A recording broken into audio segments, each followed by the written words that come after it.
Olá, meninos e meninas! Como vocês estão?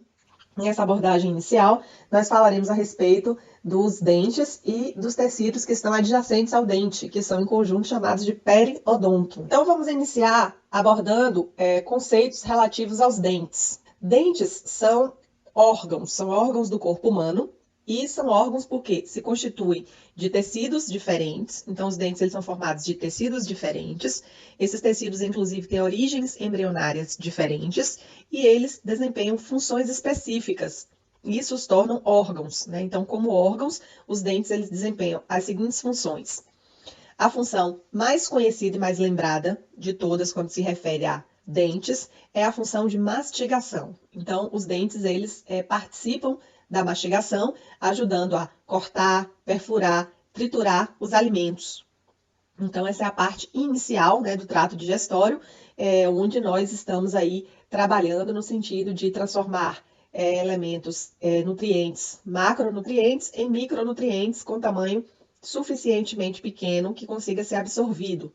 Então, essa parte inicial da digestão, ela se inicia justamente na cavidade oral e ela tem participação fundamental dos elementos dentários, que são órgãos que têm essa importante função, que é a função mastigatória. Então, os dentes participam diretamente da mastigação, realizando, portanto, essa atividade de cortar, perfurar e triturar os alimentos que nós utilizamos na nossa alimentação.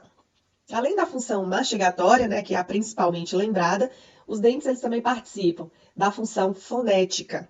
A função fonética, ela diz respeito ao fato de que os dentes, né, ao se organizarem nos arcos superiores e inferiores, eles ajudam a modular a voz que nós emitimos, porque os dentes eles ajudam a compor essa caixa de ressonância, e isso tem uma importância muito grande na emissão do som, na forma como o som ele é projetado, né, a partir de nós, emitido, né, a partir de nós e percebido por aquele que está ouvindo o que nós estamos dizendo. É fácil perceber isso em indivíduos que, por exemplo, perdem dentes anteriores. Em indivíduos que perdem dentes anteriores, o som ele se torna modificado. Então, as palavras que a pessoa pronuncia, ela se torna modificada por causa que há uma passagem de ar pelo espaço deixado pelo dente perdido, e isso implica, portanto, uma alteração da fonética individual. Então, os dentes como um todo formam uma caixa de ressonância, ajudam a, né, compor essa caixa de ressonância, o que faz com que esta função ela seja também atribuída aos elementos dentários, né, aos dentes enquanto órgãos. E também os dentes são responsáveis pela função estética. Então, os dentes, eles são tecidos duros e, como tecidos duros, eles realizam suportes dos tecidos moles. Então, a forma da face, né, a estabilização dos lábios e da bochecha, ela é dada pelos dentes. Então, quando há perda de dentes, além da ausência do elemento dentário em si, ainda há uma perda de osso, né, que está relacionado à inserção do dente aí na maxila e na mandíbula, a parte do osso que insere o dente, que ajuda na inserção do dente. Então, quando o dente ele é perdido, esse osso ele é reabsorvido, e essa perda significativa de tecidos duros colabora significativamente para a alteração da questão visual do indivíduo, o que faz com que os dentes tenham um peso importantíssimo na questão estética. E, inclusive, alguns dentes, eles têm uma participação ainda mais profunda, né? A perda de alguns dentes, eles colaboram mais profundamente na modificação visual do indivíduo do que outros. Então, os dentes anteriores, eles são aqueles que geram mais alterações esteticamente perceptíveis que outros, né? Que são os posteriores. E os caninos, principalmente porque os caninos possuem uma raiz bastante robusta e a localização deles e a forma como eles ajudam a comporem um osso adjacente colaboram para que se estabeleça o que nós chamamos de pilar da face. Então, a perda do canino gera uma reabsorção desse osso, né, que forma essa estrutura, esse pilar da face, ajudando a produzir uma alteração estética no indivíduo e acelerando o processo de envelhecimento do indivíduo. Então, com o passar dos anos, os dentes, eles, é um processo natural, eles sofrem processos de atrito. Esses atritos que os dentes estão submetidos pelo fato de executarem essas funções, já são fatores que levam o dente a perder comprimento ao longo dos anos, né? E essa perda de comprimento também está relacionada à questão estética, estética perceptível. Então, há uma modificação na forma dos dentes, há uma modificação no tamanho dos dentes, que colabora para uma modificação estética, né? Para uma percepção de características de envelhecimento, mas a perda de dentes colabora para uma aceleração desse processo muito mais significativa, porque os tecidos moles acabam ficando sem esse suporte que os tecidos duros fornecem, e isso colabora para o surgimento e aprofundamento de sulcos e vincos na face. Então, em linhas gerais, podemos considerar que os dentes são órgãos e desempenham funções bastante claras, em que destaquei aqui 3 funções principais exercidas pelos dentes. A questão mastigatória, que é uma função importantíssima que os dentes realizam enquanto componentes do trato digestório. A função fonética, né, enquanto parte do componente da caixa de ressonância. E a função estética, relativa ao fato de serem tecidos duros, que dão suporte aos tecidos moles e de estarem localizados numa região da face que os tornam bastante visuais e por isso, essas 3 funções, elas são funções importantíssimas realizadas pelos órgãos, que são os dentes. Na sequência, vamos aqui abordar a questão da anatomia macroscópica dos elementos dentários, dos dentes enquanto órgãos. Então, os dentes eles são compostos por uma coroa e raiz ou raízes. Então, em condições de normalidade, os dentes possuem uma única coroa. Então, todos os dentes, normalmente falando, possuem uma única coroa. Sejam eles os dentes que estão localizados na frente, que são chamados de anteriores, e os dentes que estão localizados atrás, que são os posteriores. Esses dentes todos, cada um deles, possui uma única coroa. Entretanto, os dentes possuem uma raiz, alguns possuem uma raiz e outros possuem 2 raízes, sendo que outros possuem mais de 2 raízes. Então, existem grupos de dentes que são unirradiculares, ou seja, possuem apenas uma raiz, grupos de dentes que possuem 2 raízes, que são birradiculares, e dentes que possuem mais que 2 raízes, geralmente 3 raízes, e são chamados dentes multirradiculares. Ok? Então, existem alterações possíveis, né? Anomalias de formação dos elementos dentários, onde o dente ele, erupciona com mais que uma coroa. Então, como eu mencionei anteriormente, esse aspecto ele não é um aspecto fisiológico, ele é um aspecto de alteração, ele é um aspecto de anormalidade. Em condições de normalidade, todos os dentes, sejam eles anteriores ou posteriores, eles possuem uma única coroa. Entretanto, no que diz respeito à parte do dente chamado de raiz, que é a parte do dente que não é visível na cavidade oral, né? Ela está aí localizada, inserida dentro do osso. Essa parte aí, ela varia em relação a grupos de dentes. Então, eu tenho grupos de dentes que possuem uma única raiz, são os unirradiculares. Aqueles grupos que possuem 2 raízes, são os birradiculares. E aqueles que possuem mais que 2 raízes, geralmente 3 raízes, e eles são considerados de multirradiculares. Então, os dentes podem ter uma ou mais raízes, e existe a possibilidade também de alterações, onde grupos de dentes que normalmente formam apenas uma raiz, podem anormalmente formarem mais raízes do que apenas uma. E dentes que formam 2 raízes podem anormalmente ter essas 2 raízes fusionadas, gerando a estruturação de uma única raiz. Então, existe uma possibilidade mais ampla de variação de normalidade na estrutura da raiz do que variações de normalidade na estrutura da coroa, embora ambos sejam possíveis, as alterações de coroa e de raiz. Porém, lembrando que os aspectos de normalidade são uma coroa para todos os dentes, uma para cada dente, sendo que todos possuem apenas uma única, e a raiz ela pode ser única ou pode ser 2 para grupos diferentes de dentes ou dentes que compõem grupos que são considerados como multirradiculares. Então, esses aspectos aí são aspectos da anatomia macroscópica dos elementos dentários.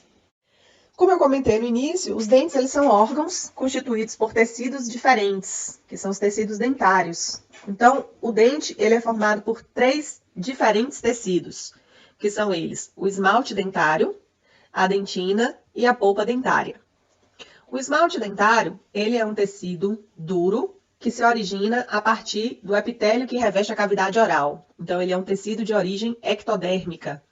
O esmalte dentário, ele é um tecido relativamente delgado e que é o tecido mais duro do corpo humano. Representa uma porcentagem de constituição inorgânica do esmalte de cerca de 97% da sua estrutura. O esmalte, ele é um tecido acelular, ele é um tecido não inervado e ele é um tecido avascular. Então, ele não possui nem células, nem nervos e nem vascularização. Sendo o tecido mais duro do corpo humano, ele reveste externamente a coroa dos dentes e é a parte dos dentes que normalmente é vista na cavidade oral. Então, quando nós vemos, né, uma pessoa sorrindo, quando nós vemos a estrutura dos dentes no momento em que a pessoa está falando, né? Então, quando os dentes se tornam visíveis, o que normalmente deve ser visto é o tecido chamado de esmalte dentário. Então, este tecido ele é um dos tecidos que compõe o órgão dentário. E ele tem origem a partir do ectoderma, que forma o epitélio que reveste a cavidade oral. Então, a partir do epitélio de revestimento, existe a formação desse tecido, que é o esmalte. Então, o esmalte ele é um tecido de origem epitelial e o epitélio tem origem ectodérmica. Os dois outros tecidos que formam o dente são a dentina e a polpa. São dois tipos de tecidos conjuntivos que se estabelecem a partir de um tecido embrionário denominado de ectomesênquima. Então, enquanto o esmalte ele tem origem ectodérmica a partir do epitélio de revestimento, a dentina e a polpa surgem a partir de um tecido que tem função conjuntiva, que nós denominamos de ectomesênquima. Então, o ectomesênquima ele dá origem à dentina e à polpa. Então, a dentina ela é um tecido conjuntivo duro, que constitui a maior parte da estrutura dentária. Então, a maior parte da estrutura dentária ela é constituída de dentina. Existe a parte da dentina que forma a coroa dentária e que está logo abaixo do esmalte dentário em relação à coroa. Então, essa parte da dentina é chamada de dentina coronária. E existe a parte da dentina que forma a raiz do dente. A parte da dentina que forma a raiz do dente é chamada de dentina radicular. A dentina coronária e a dentina radicular elas são semelhantes entre si no que diz respeito à sua constituição.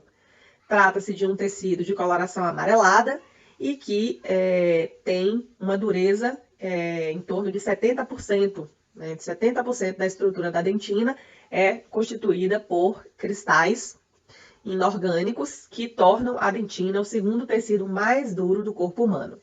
Então, em relação à coroa, nós temos mais externamente o esmalte dentário revestindo a coroa e abaixo do esmalte nós temos a dentina, sendo a dentina um tecido menos duro do que o esmalte, de natureza conjuntiva. A dentina, ela é um tecido avascular, então ela também não tem vascularização sanguínea. Ela é um tecido acelular, ela também não tem células dentro da sua estrutura, ela não tem corpos de células dentro da sua estrutura, porém a dentina ela é um tecido inervado. Então a dentina ela é um tecido que, ao ser estimulado, ele produz dor. Né? As terminações nervosas que inervam a dentina são terminações específicas para dor.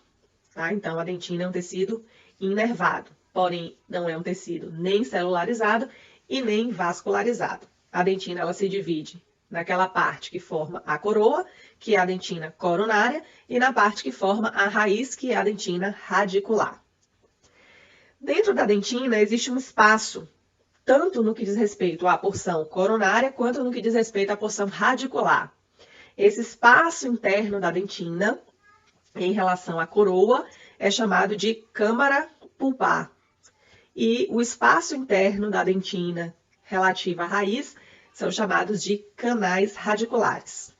Dentro da câmara pulpar e dos canais radiculares está alojado o terceiro e último tipo de tecido que constitui o dente, que é o único tipo de tecido frouxo que forma o dente, que é a polpa dentária. Então, a polpa dentária ocupa esse espaço interno da dentina, Então, o espaço relativo à coroa é a câmara pulpar e o espaço relativo à raiz é o canal ou são os canais radiculares. Então, a polpa é um tecido frouxo que ocupa esse espaço interno da dentina, que fica na região mais interna do dente.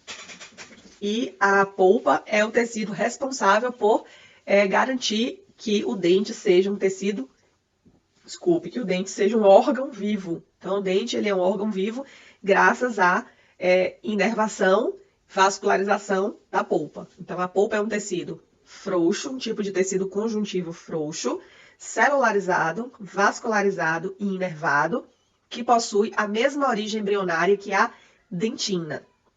Então, são tecidos dentários. Apenas esses três tecidos, o esmalte, a dentina e a polpa. O esmalte, sendo o tecido mais duro do corpo humano, reveste toda a coroa do dente e a parte do dente que é vista na cavidade oral. E depois nós temos a dentina e a polpa. A dentina é um tipo de tecido conjuntivo duro que forma a maior parte da estrutura do dente, sendo que ela apresenta uma parte que compõe a dentina coronária e uma parte que compõe a dentina radicular. Ou seja, a dentina ela forma a coroa e forma a raiz ou raízes. E dentro da dentina nós temos um espaço interno que, relativo à coroa, é a câmara pulpar e relativo à raiz é ou são os canais radiculares. Então, a polpa é um tecido conjuntivo frouxo que ocupa esse espaço interno da dentina e dentro da câmara pulpar está alojado a polpa coronária. E dentro do sistema de canais radiculares está alojado a polpa radicular. A polpa coronária e radicular elas são similares entre si, né? São tipos de tecidos conjuntivos e são vascularizados, inervados e celularizados. Então, este é um resumo dos tecidos que formam o dente enquanto órgão. Na sequência, nós vamos abordar aqui os tecidos que estão adjacentes à estrutura do dente, que são chamados de tecidos periodontais. Os tecidos periodontais, eles estão adjacentes aos dentes, realizando uma dessas duas funções, ou realizando a inserção ou sustentação do dente nos ossos, ou protegendo essa inserção. Portanto, nós temos dois tipos de periodonto, o periodonto de inserção ou sustentação e o periodonto de proteção. Bem, os dentes, eles estão inseridos nos ossos gnáticos. Os ossos gnáticos, eles são superiormente à maxila e inferiormente à mandíbula. E eles se relacionam entre si, né, por meio de vários tipos de movimentos que a mandíbula realiza, já que a maxila é um osso fixo, né, e a mandíbula ela se movimenta graças ao fato de ser um osso móvel, né, que se articula com os ossos do crânio através do osso temporal, e ela leva os dentes a se relacionarem entre si. Entretanto, apesar de os dentes estarem aí fixos nos ossos da maxila e da mandíbula, eles não estão necessariamente fusionados aos ossos. Os dentes, na verdade, eles estão se articulando com os ossos. Existe uma estrutura articular entre os dentes e os ossos. Esta articulação ela é mediada por tecido conjuntivo e se caracteriza um tipo especial de articulação denominada de gonfose. Então, a gonfose é o tipo de articulação que permite com que os dentes eles estejam fixos nos ossos, inseridos nos ossos, entretanto, não estão fusionados ao osso, mas, na verdade, eles estão se articulando com o osso através de fibras de colágeno, né? Então, fibras colágenas, que são tipos de tecidos conjuntivos frouxos, ok? Então, os tecidos que compõem o periodonto de inserção ou de sustentação, eles são três. O primeiro deles reveste toda a estrutura da dentina radicular. Esse tecido que reveste externamente a dentina radicular é um tipo de tecido conjuntivo duro que recebe o nome de cemento. O cemento é um tecido duro que reveste toda a dentina radicular e é firmemente aderido na dentina radicular, de forma que ele possa gerar uma articulação entre o dente e o osso, sem que essa articulação se desfaça. Por essa razão, o cemento, ele, embora não seja um tecido dentário, e sim um tecido periodontal, e a razão de ele ser um tecido periodontal se dá a partir da sua origem embrionária. Então, os tecidos que dão origem aos dentes, são os tecidos que compõem uma estrutura que nós chamamos de germe dentário. O germe dentário vai dar origem ao esmalte, à dentina e à polpa. E o cemento, ele não se origina do germe dentário, mas ele se origina de um tecido embrionário, denominado de folículo dentário. Então, o folículo dentário dá origem às estruturas que compõem o periodonto de inserção ou de sustentação. Então, o primeiro tecido que compõe o periodonto de inserção ou de sustentação, que se origina a partir do folículo dentário, recebe o nome de cemento, e é um tecido conjuntivo duro que está firmemente aderido à superfície da dentina radicular. Na sequência, nós temos o segundo tipo de tecido periodontal, que é um tecido conjuntivo do tipo frouxo, que é chamado de ligamento periodontal. O ligamento periodontal ele é um tipo de tecido conjuntivo frouxo, atravessado por grossos feixes de fibras colágenas, que se inserem no dente através do cemento e que se inserem no lado oposto na estrutura do osso. E aí, em decorrência dessa firme inserção desses grossos feixes de fibras colágenas, o dente permanece inserido no osso sem estar fusionado a este. Então, este segundo tecido que compõe o periodonto de inserção ou de sustentação é um tipo de tecido conjuntivo frouxo, atravessado por grossos feixes de fibras colágenas que se inserem de um lado no cemento e do outro lado no osso e que é chamado de ligamento periodontal. O ligamento periodontal, ele ocupa um espaço chamado de espaço periodontal, que é o espaço existente entre a raiz do dente e o osso. A raiz do dente, ela fica dentro de um espaço no osso que tem um formato que copia, né? Que é como um molde que copia a forma externa da raiz, né? Sendo um encaixe para esta forma da raiz. Então, se o dente ele tem uma única raiz, o espaço que ele ocupa no osso tem a forma externa um pouco aumentada desta raiz. Se o dente tem duas raízes, o espaço que ele ocupa no osso tem a cópia da forma dessas raízes.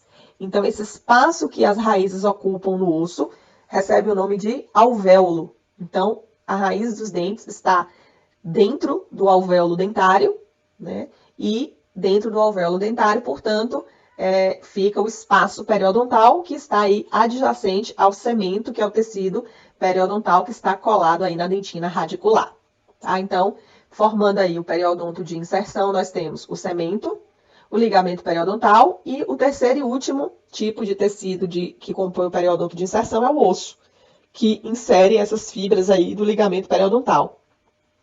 Este osso, que forma as paredes internas do alvéolo, recebe o nome de osso alveolar.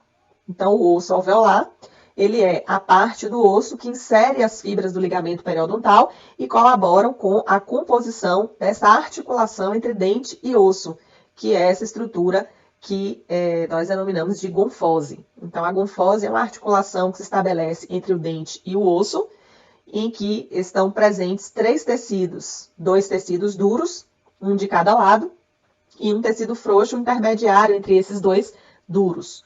Um tecido duro está colado na raiz do dente, que é o cemento, e o outro está no lado oposto, que é o osso alveolar, formando as paredes internas do alvéolo, que é o espaço no osso onde as raízes dos dentes elas estão inseridas.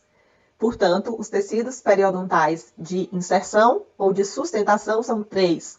O cemento, revestindo externamente a raiz do dente, é um tipo de tecido conjuntivo duro, que está colado à raiz do dente e não se separa facilmente dele, aderido firmemente, porém não é um tecido dentário, é um tecido periodontal, como eu mencionei anteriormente. O segundo tecido, que está aí na interface de dois tecidos duros, é o ligamento periodontal, que é um tipo de tecido periodontal, é um tipo de tecido conjuntivo frouxo, atravessado por grossos feixes de fibras colágenas que inserem o dente no osso através da sua inserção dentro da matriz do cemento e dentro da matriz do osso alveolar, que é o terceiro e último tecido que compõe o periodonto de inserção ou de sustentação. Como eu havia dito inicialmente, o periodonto ele pode ser dividido em periodonto de inserção e o periodonto de proteção. O periodonto de proteção se constitui na gengiva. Uma parte da gengiva, não toda a gengiva, mas uma parte da gengiva, recobre as estruturas do periodonto de inserção, impedindo que haja destruição dessas estruturas e permitindo, portanto, com que o dente possa se articular com o osso sem prejuízo de mastigação, sem prejuízo de fatores externos que poderiam vir a danificar esses tecidos que compõem a estrutura do periodonto de inserção. Em decorrência de a gengiva recobrir os tecidos que sustentam ou que inserem o dente ao osso, é que a gengiva compõe, portanto, o periodonto de proteção. Então, são tecidos periodontais: o cemento, o ligamento e o osso alveolar, compondo o periodonto de inserção ou de sustentação, que se originam a partir do folículo dentário, e a gengiva, que compreende o periodonto de proteção e que faz parte da mucosa oral. Esses 4 tecidos, eles são considerados como tecidos periodontais. Bem, os dentes, eles constituem em nós humanos 2 dentições ao longo da vida. A primeira dentição é chamada de dentição decídua, onde os dentes decíduos compõem essa primeira dentição e são popularmente conhecidos como dentes de leite, né? E nós temos uma segunda dentição, que é a que substitui essa primeira, que é a dentição permanente, formada pelos dentes permanentes.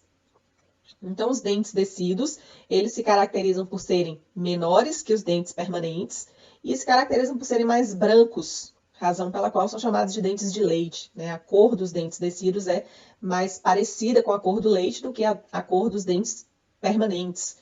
E isso se deve ao fato de que os dentes decíduos, eles são menos mineralizados, né? O esmalte dos dentes decíduos é menos mineralizado do que o dos dentes permanentes, o que torna o esmalte mais translúcido na dentição permanente. E no caso da dentição decídua, eles são menos translúcidos. Então, o fato de eles serem mais opalescentes os tornam de uma coloração mais esbranquiçada, o que dá a eles essa denominação popular de dente de leite. Então, nossa primeira dentição é a dentição decídua, formada de dentes menores, formada de dentes mais brancos e formadas de uma menor quantidade de dentes que compõem a dentição decídua.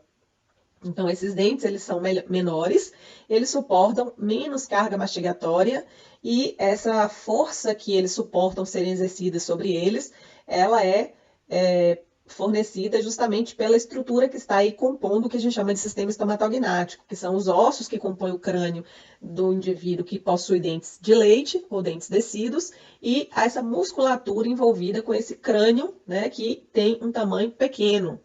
À medida que o indivíduo vai crescendo, que os ossos vão se desenvolvendo, que os músculos vão se desenvolvendo, o indivíduo ele fica com uma força muscular maior e os dentes decíduos e a sua estrutura de suporte não mais têm capacidade para suportar a carga mastigatória exercida pelo crânio de adulto, razão pela qual os dentes decíduos são substituídos pelos dentes permanentes, que são dentes maiores, com raízes maiores e que suportam cargas mastigatórias mais intensas. Então, esses dentes eles são maiores e eles são também em maior número, graças ao fato de que a maxila e a mandíbula se tornam maiores, então vai haver mais espaço posteriormente para um maior número de dentes na dentição permanente e no final nós teremos uma substituição de todos os dentes decíduos por dentes permanentes, que são maiores e em maior número. Essa é uma condição de normalidade, né? Obviamente, existem alterações da normalidade, mas nós estamos abordando os aspectos de normalidade. Entre a dentição decídua e a dentição permanente, existe uma fase da vida, né, que o indivíduo ele possui dentes decíduos e já iniciou-se o surgimento de dentes permanentes. Ou então já houve a substituição de dentes decíduos por dentes permanentes. Então, a dentição que os humanos apresentam são 2. A dentição decídua e a dentição permanente. Esse estágio intermediário, ele não se caracteriza por ser uma dentição, mas é uma dentadura mista, onde o indivíduo ele vai ter ainda dentes decíduos e já terá dentes permanentes. Então, no início, ele terá mais dentes decíduos e poucos permanentes. Posteriormente, vai haver um número equilibrado aí entre dentes permanentes e dentes decíduos, compondo aí a dentadura mista, até que os dentes decíduos vão sendo substituídos progressivamente e dará, portanto, origem à dentição permanente, que é quando não há mais nenhum dente decíduo presente. A dentadura mista ela inicia-se com a erupção de um molar permanente, sem que haja substituição de nenhum dente decíduo ainda. Então, quando o molar permanente surge, o indivíduo ele não precisa perder nenhum dente decíduo para o surgimento do molar. Entretanto, a partir desses dentes, os demais, eles são, na verdade, substituídos. Então, nós vamos ter um período de tempo em que nós vamos ter, né, a troca do dente descido pelo dente permanente, que é o dente permanente sucessor dele. Então, esse dente sucessor, ele vai ocupar o espaço desse dente descido, porque o dente descido, na verdade, ele guardava o espaço para este dente permanente. Tá? Então, esta fase, ela caracteriza a fase de dentadura mista. Aqui na sequência, nós vamos abordar algumas características referentes aos dentes que formam a dentição permanente, que são os dentes permanentes. Então, os dentes permanentes, eles são em número de 32 unidades. Então, são 32 órgãos, né? 32 unidades dentárias. Essas 32 unidades dentárias estão distribuídas em duas arcadas. A arcada superior, que contém metade dos 36 dentes, ou seja, contém 16 dentes, e a arcada inferior, que contém a outra metade. Então, metade dos dentes estão localizados na arcada superior, que é o osso chamado de maxila, e 16 dentes estão localizados na arcada inferior, que é o osso chamado de mandíbula. Então, a mandíbula corresponde à arcada inferior e a maxila corresponde à arcada superior. Os dentes estão localizados na região dos processos alveolares, tanto da maxila quanto da mandíbula. Então, a maxila possui a região dos processos alveolares e a mandíbula também possui a região dos processos alveolares, onde os dentes estão inseridos nos seus respectivos alvéolos. Então, os alvéolos, eles estão compondo a região dos ossos, da maxila e da mandíbula, alojando aí em seu interior os dentes da arcada superior e os dentes da arcada inferior. Então, metade dos dentes permanentes estão na mandíbula e metade estão na maxila. Os dentes, eles também estão divididos em anteriores e posteriores. Então, os dentes anteriores são aqueles que estão localizados na frente. Nós vamos falar aqui brevemente mais para frente de qual até qual nós consideramos como dentição, como dentes anteriores, e os dentes posteriores. Então, a dentição, tanto a permanente quanto a dentição decídua, ela está distribuída em duas arcadas, superiores e inferiores. Nos dentes permanentes, a quantidade total de elementos dentários são 32 unidades dentárias, ou 32 órgãos, que são os dentes, e eles estão distribuídos, metade deles na mandíbula, na arcada inferior, metade deles na maxila, que é a arcada superior. Eles estão também localizados, parte deles na região anterior desses ossos, compondo os dentes anteriores, e parte deles na região posterior desses ossos, que são chamados de dentes posteriores. Aqui nesta organização, nós vemos aí a dentição permanente, distribuída na arcada superior e na arcada inferior, como nós comentamos no slide passado, onde metade dos dentes, dos 32, né, sendo 16 na arcada superior, que é o osso da maxila, e os outros 16 na arcada inferior, que é a mandíbula.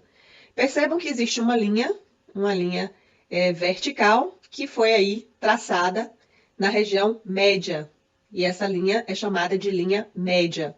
A linha média é a linha média do corpo, que divide, portanto, o nosso corpo em direito e esquerdo. Então, nós podemos assim considerar. Nós temos uma arcada superior e uma arcada inferior. Quando nós traçamos a linha média e nós dividimos, portanto, o corpo em lado direito e esquerdo, cada arcada fica dividida em duas partes. Se eu tenho duas arcadas, cada uma dividida em duas partes, eu tenho uma divisão que gera 4 partes. Então, eu tenho uma arcada dividida ao meio. Uma arcada dividida ao meio representa uma hemiarcada.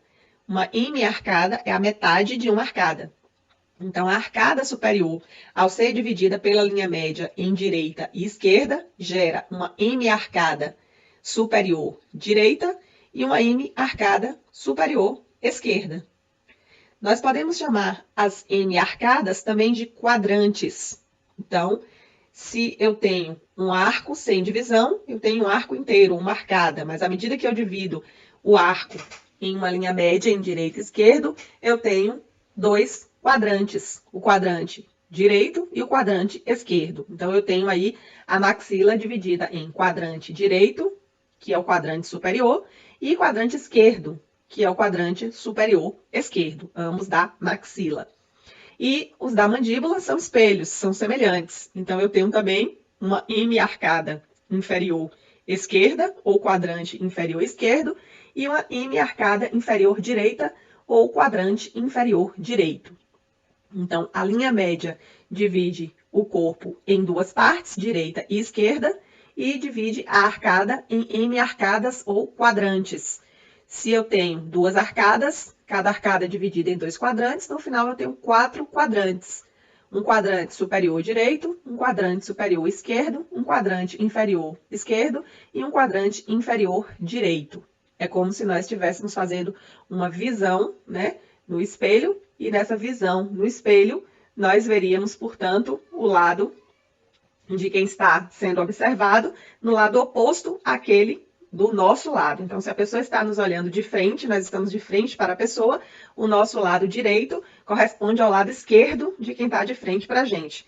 E vice-versa. O nosso lado esquerdo corresponde ao lado direito de quem está olhando para a gente. Então, por essa razão, como nós estamos olhando de frente para esta arcada, nós estamos vendo o quadrante direito no nosso lado esquerdo e o quadrante esquerdo no nosso lado direito, porque nós temos uma visão de frente, nós estamos de frente para esta arcada que está sendo analisada.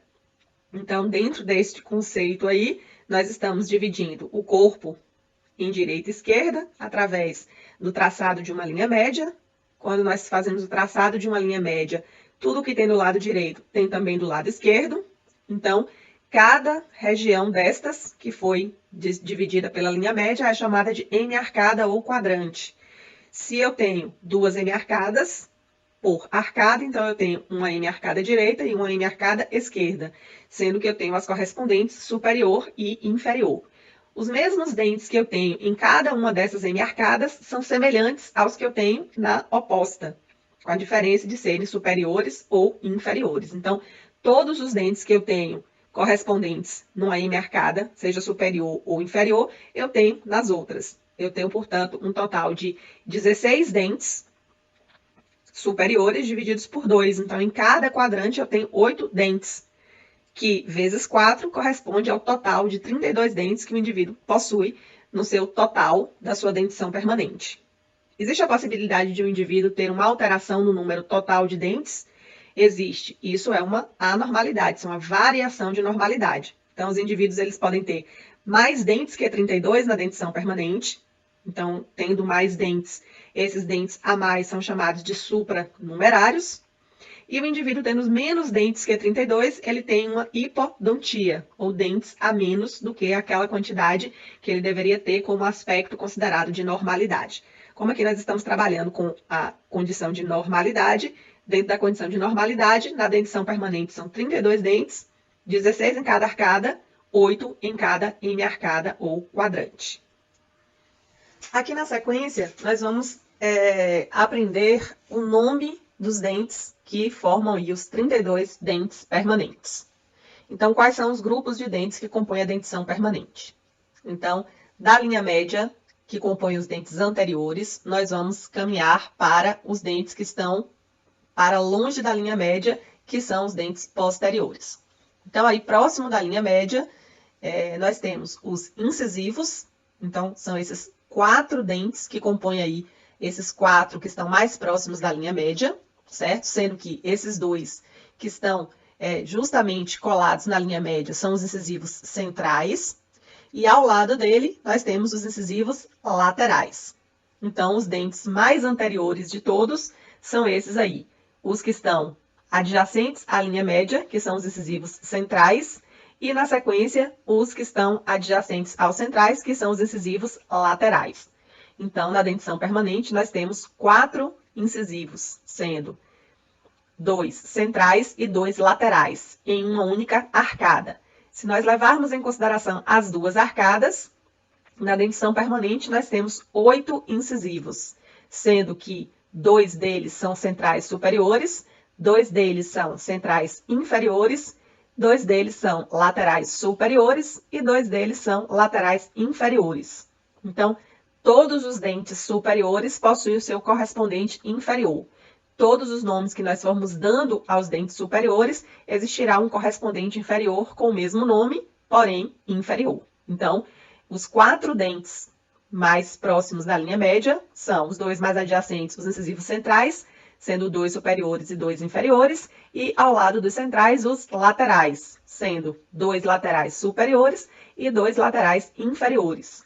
Se nós formos levar em consideração os lados, a linha média, nós temos um incisivo central e um lateral em cada quadrante. Cada quadrante possui um incisivo central e um incisivo lateral. Portanto, um incisivo central superior direito, um incisivo central superior esquerdo, um incisivo central inferior esquerdo e um incisivo central inferior direito. Portanto, como já foi dito, cada quadrante possui os mesmos correspondentes de dentes que os demais quadrantes, certo? Então, nós falamos aí dos 4 dentes mais próximos da linha média, que são os incisivos, né? Na sequência, nós temos os caninos. Então, na dentição permanente, cada quadrante possui um canino. Então, se cada quadrante possui um canino, na dentição permanente, o indivíduo possui 4 caninos, sendo um canino superior direito, permanente, um canino superior esquerdo permanente, um canino inferior esquerdo permanente e um canino inferior direito permanente. Um canino por quadrante. Depois dos caninos, seguem-se na dentição permanente os pré-molares. Então, na dentição permanente, cada quadrante possui 2 pré-molares. Então, no total, na dentição permanente, nas 2 arcadas, nós temos 8 pré-molares, sendo que 2 pré-molares estão em cada quadrante. Os pré-molares são o primeiro pré-molar, que é o dente que vem na sequência do canino, e o segundo pré-molar. Então, nós temos o primeiro e o segundo pré-molares superiores direitos, o primeiro e o segundo pré-molares superiores esquerdos, o primeiro e o segundo pré-molares inferiores esquerdos e o primeiro e o segundo pré-molares inferiores direitos.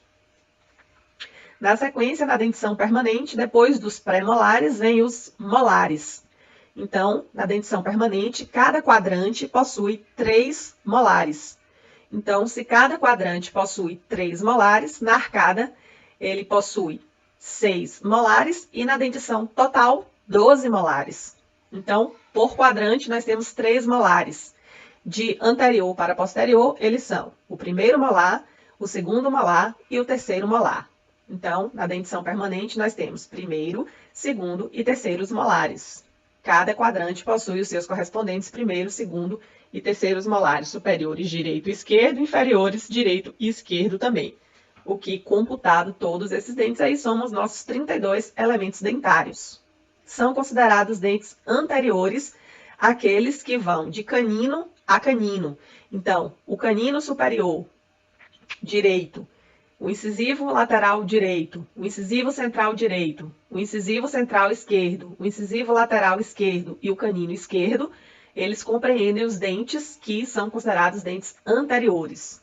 E os premolares e molares são considerados como os dentes posteriores. Então, do primeiro premolar ao terceiro molar, são dentes posteriores em todos os quadrantes. Então, esses são os grupos de dentes que compõem a dentição permanente. É importante destacar que o grupo dos incisivos são responsáveis por cortar os alimentos, o grupo dos caninos, ajudados pelos premolares, são responsáveis por perfurar, e o grupo dos premolares e molares são responsáveis por triturar, dada a forma anatômica que esses dentes eles possuem. Bem, como a gente viu, né, no slide passado, os dentes eles possuem nomes, né, os grupos de dentes possuem nomes. E os nomes dos dentes, eles são determinados pela forma anatômica deles e também pela localização nos seus respectivos quadrantes ou hemiarcadas. Então, os dentes, eles são seguidos do seu nome com permanente, superior, direito ou esquerdo, que é o lado. Então, a denominação de cada unidade dentária acaba se tornando muito longa, porque para que a gente determine especificamente de que dente estamos falando, precisamos definir o nome do dente, o lado do dente e a arcada em que ele se encontra, se é superior ou se é inferior. Então, para fins de facilitar a comunicação e a fim também de facilitar a identificação dos elementos dentários no momento da comunicação entre os profissionais, foi estabelecido a definição de uma fórmula numérica a fim de padronizar essa identificação e essa localização de elementos dentários, né? Para que a gente compreenda por que cada dente recebe uma numeração específica, nós precisamos entender como foi definido a fórmula para se chegar a essa denominação e para que cada dente ele possa ser identificado por um número, além do nome que ele já possui. Então, a gente pode identificar o nome, o dente pelo seu nome, porém, geralmente, o nome do dente é um nome bastante longo, porque precisa levar em consideração o nome específico e a sua localização em superior, inferior, direito ou esquerdo, permanente ou descido. E, no caso, os números, sendo os dentes recebendo números, isso facilita sobremaneira, né, a troca de informações entre profissionais relativos aos dentes, haja visto a grande quantidade de dentes da dentição permanente, que são 32 dentes. Então, para que a gente possa compreender por que cada dente recebe uma numeração específica, vamos entender como foi definida essa fórmula. Então, inicialmente, vamos compreender que cada quadrante ou M-arcada foi definida por um número.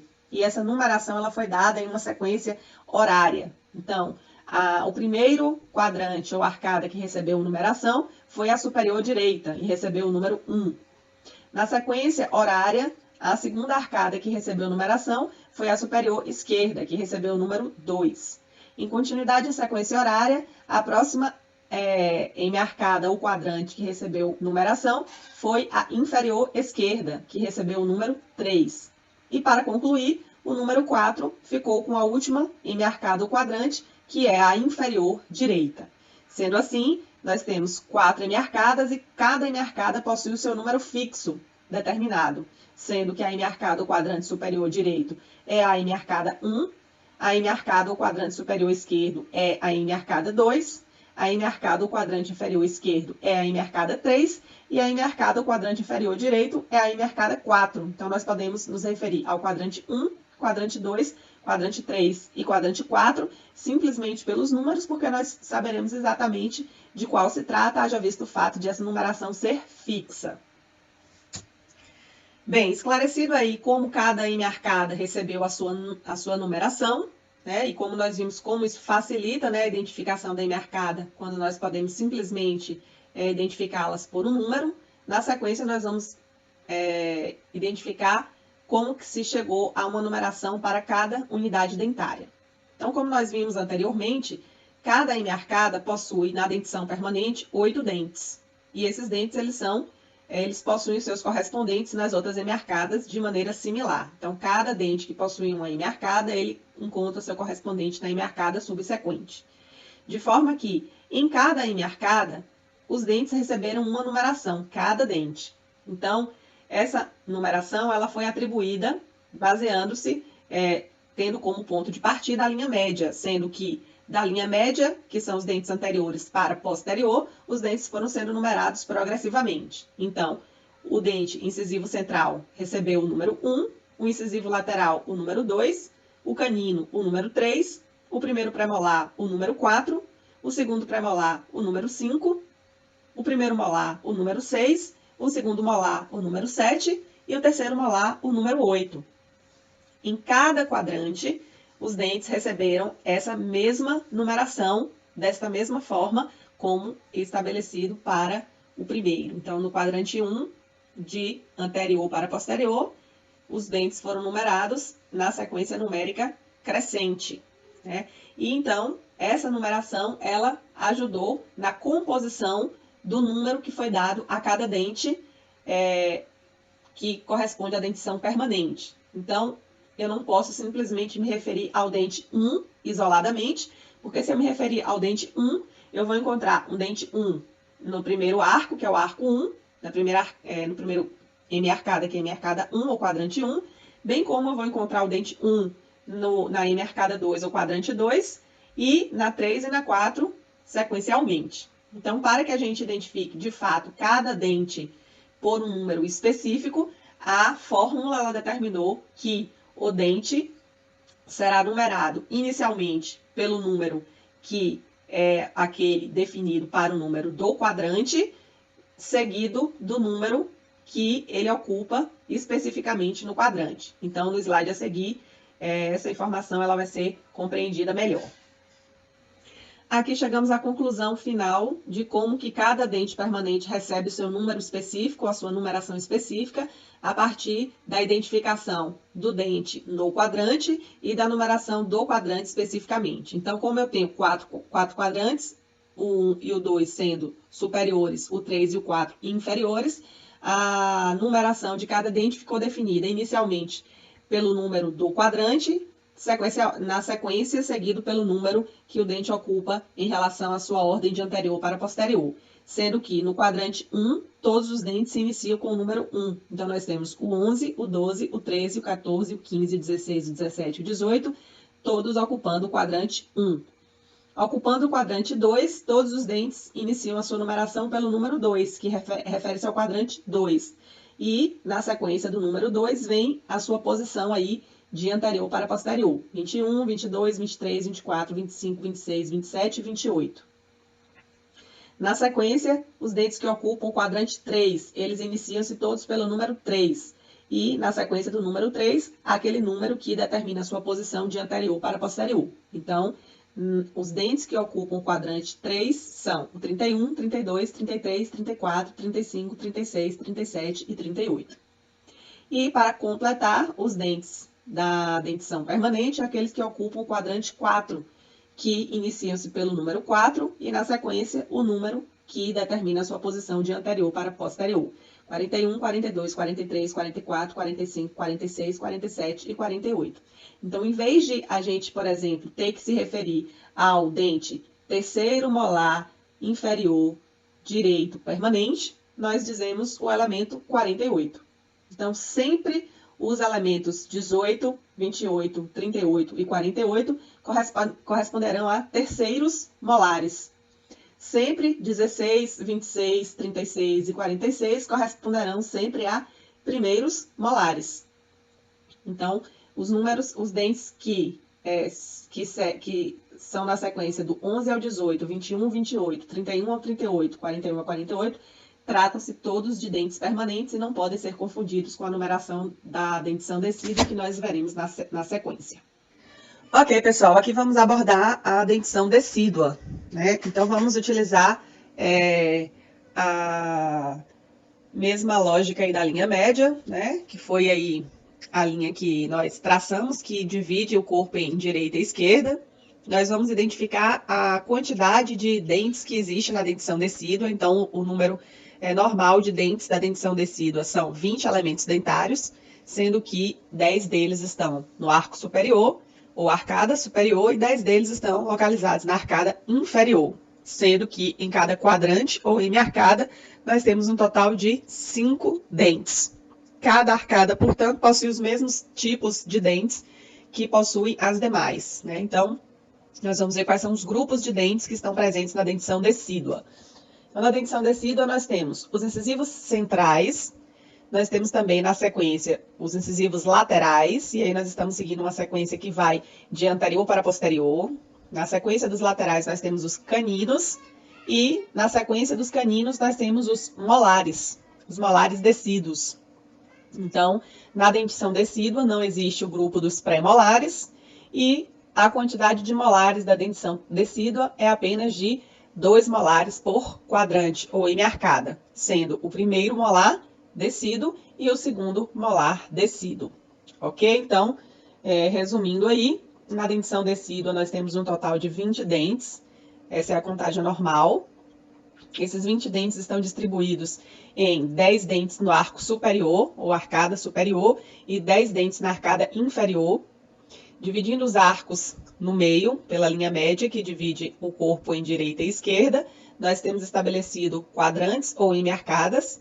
Em cada quadrante nós temos 5 elementos dentários e em cada quadrante nós temos os mesmos grupos de dentes das demais, sendo os grupos de dentes presentes na dentição decídua da linha média, que são os anteriores para posterior. Nós temos os dentes incisivos centrais, seguidos dos incisivos laterais e depois dos caninos, esses aqui como sendo os dentes anteriores, e os dentes posteriores é o grupo dos molares. Os molares decíduos são o primeiro molar decíduo e o segundo molar decíduo, não tendo o grupo dos pré-molares.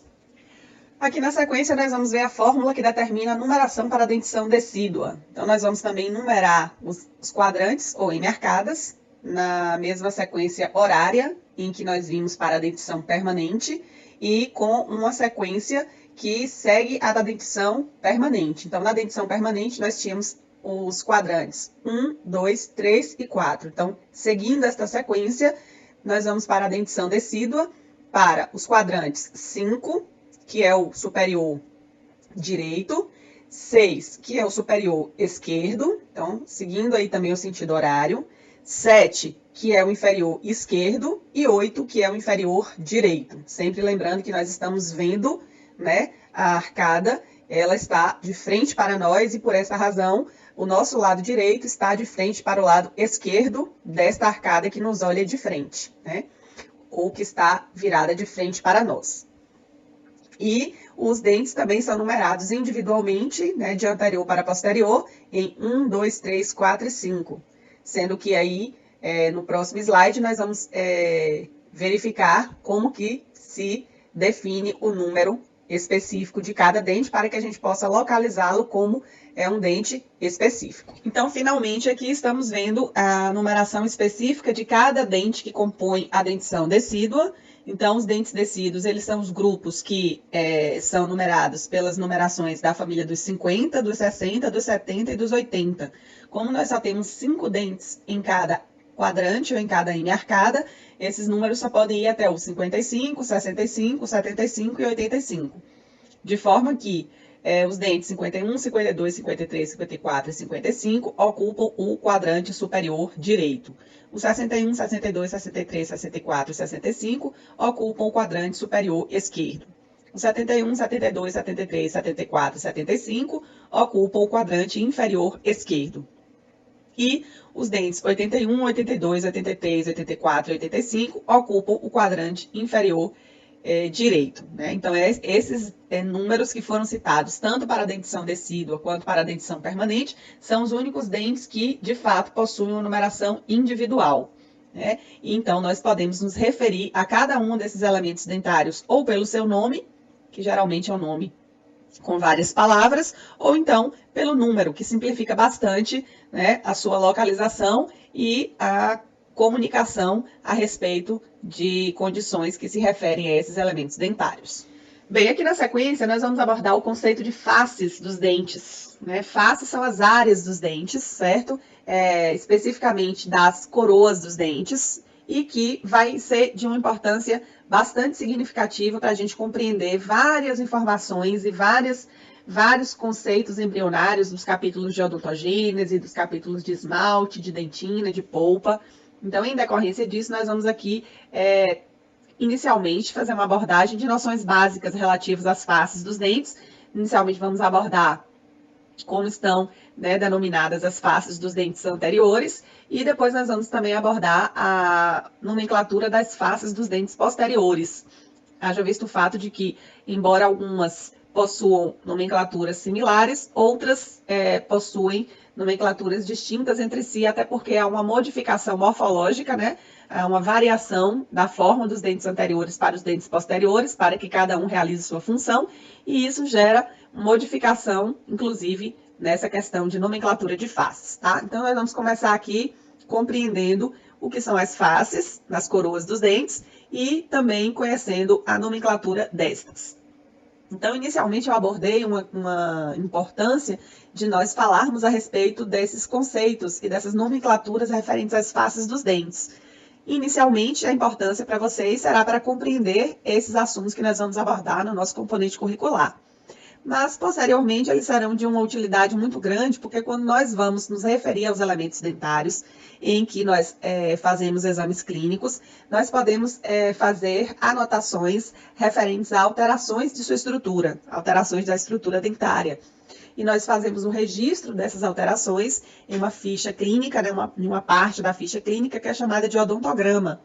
E lá no odontograma nós vamos fazer as anotações referentes a quais são os tipos de alterações existentes e em qual local do dente que essas alterações elas se encontram.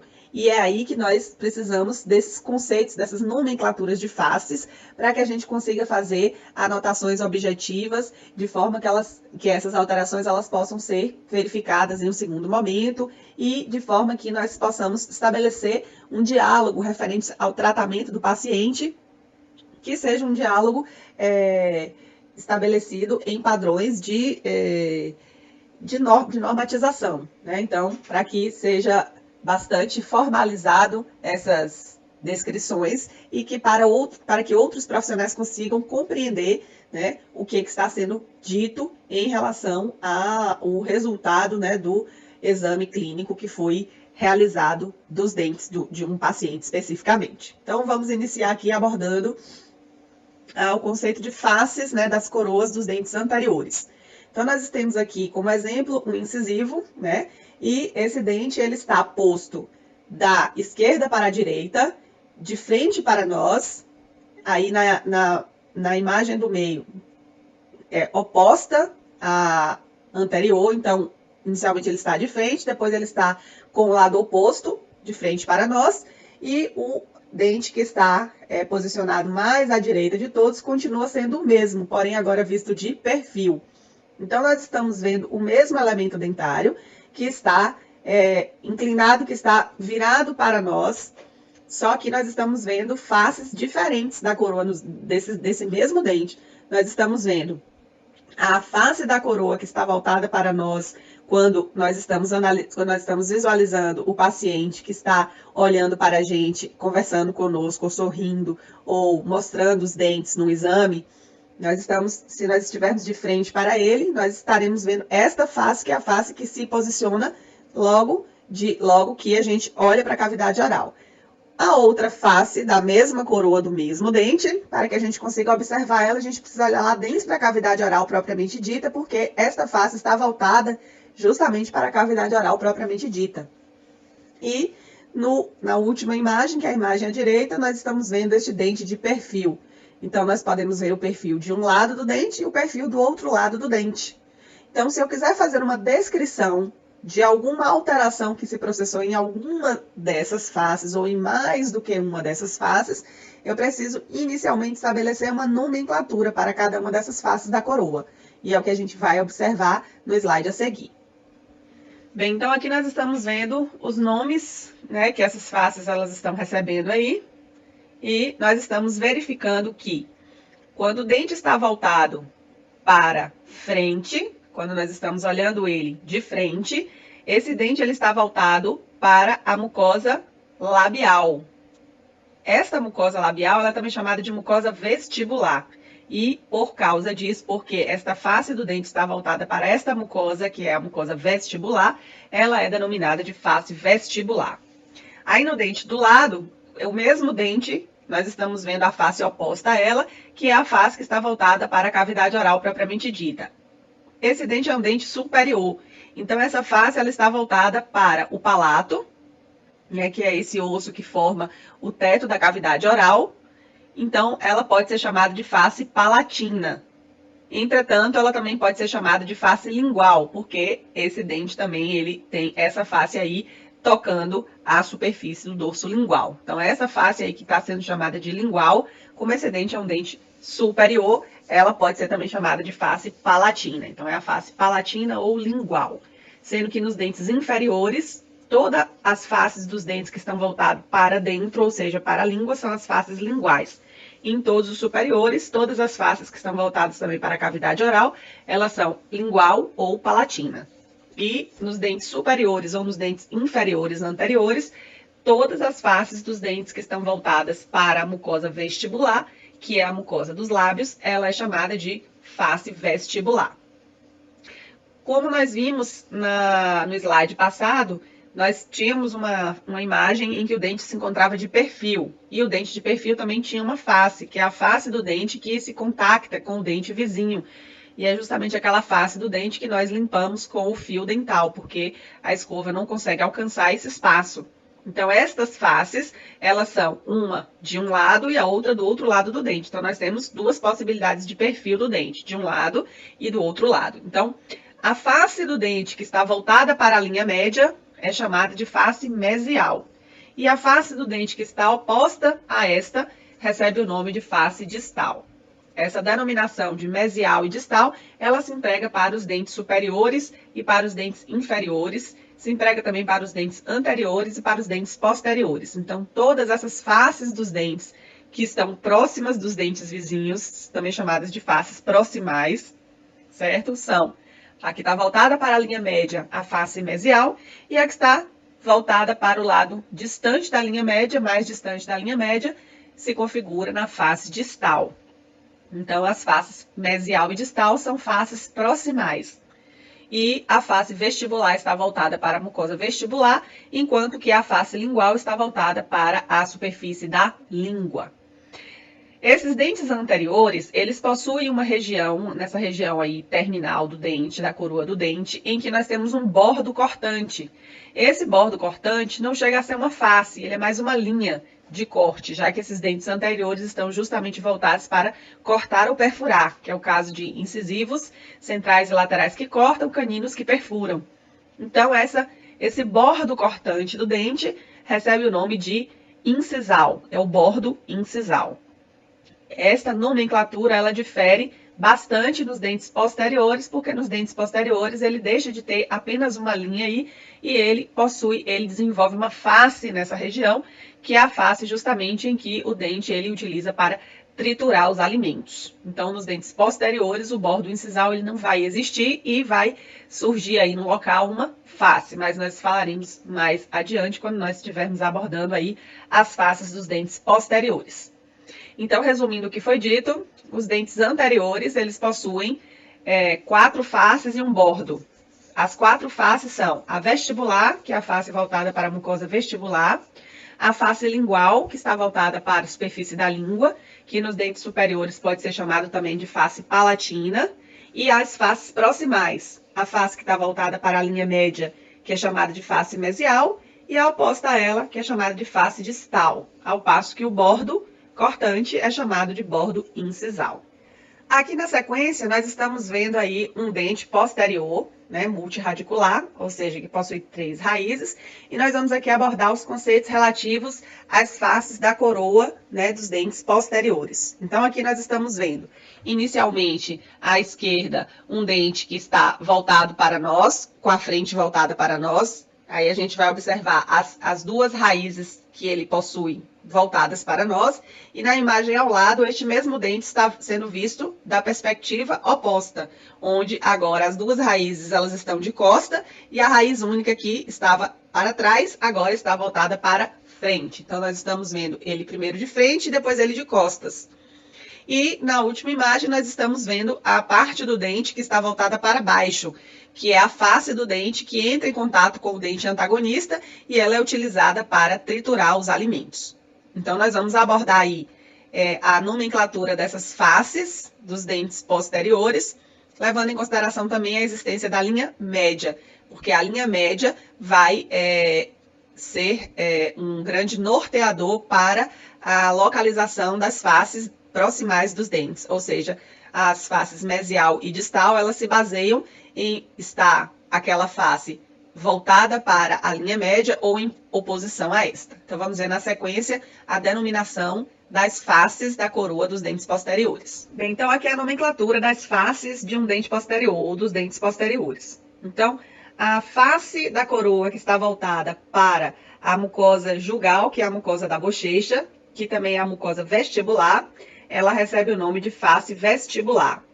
A face oposta a esta, se os dentes forem inferiores, é a face lingual. Se os dentes forem superiores, pode ser chamada de lingual ou palatina. A face do dente que está voltada para a linha média, que é uma face proximal, porque aproxima esse dente do dente vizinho, é a face mesial, porque está voltada para a linha média.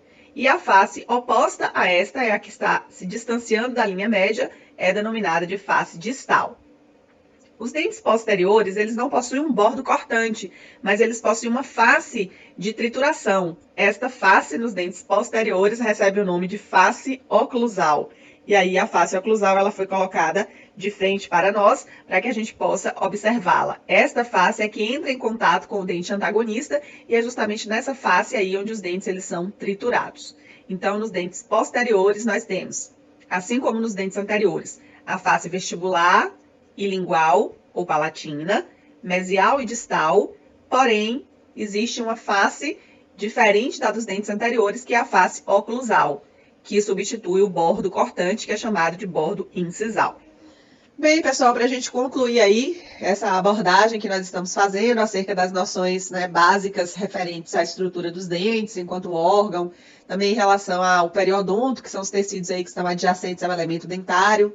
Posteriormente, essas noções básicas aí que fizemos em relação à dentição, número de dentes em cada dentição, também como se faz para determinar o número dos dentes, e depois falamos também a respeito de faces dos dentes. Nós vamos concluir aqui, né, esses conceitos básicos que vão nos ajudar significativamente a compreender a embriologia de formação dos elementos dentários, porque nós falaremos em muitas dessas nomenclaturas que nós estamos empregando aqui, nós vamos utilizar nas descrições embriológicas, né, no processo de formação do elemento dentário, que é a odontogênese, e posteriormente também faremos menção a essas nomenclaturas quando estivermos tratando a respeito dos assuntos de tecidos dentários especificamente, né, quando falaremos da formação do esmalte dentário, da formação da dentina e suas características, e também da polpa dentária, que vai ser o assunto aí que vamos abordar na nossa primeira unidade.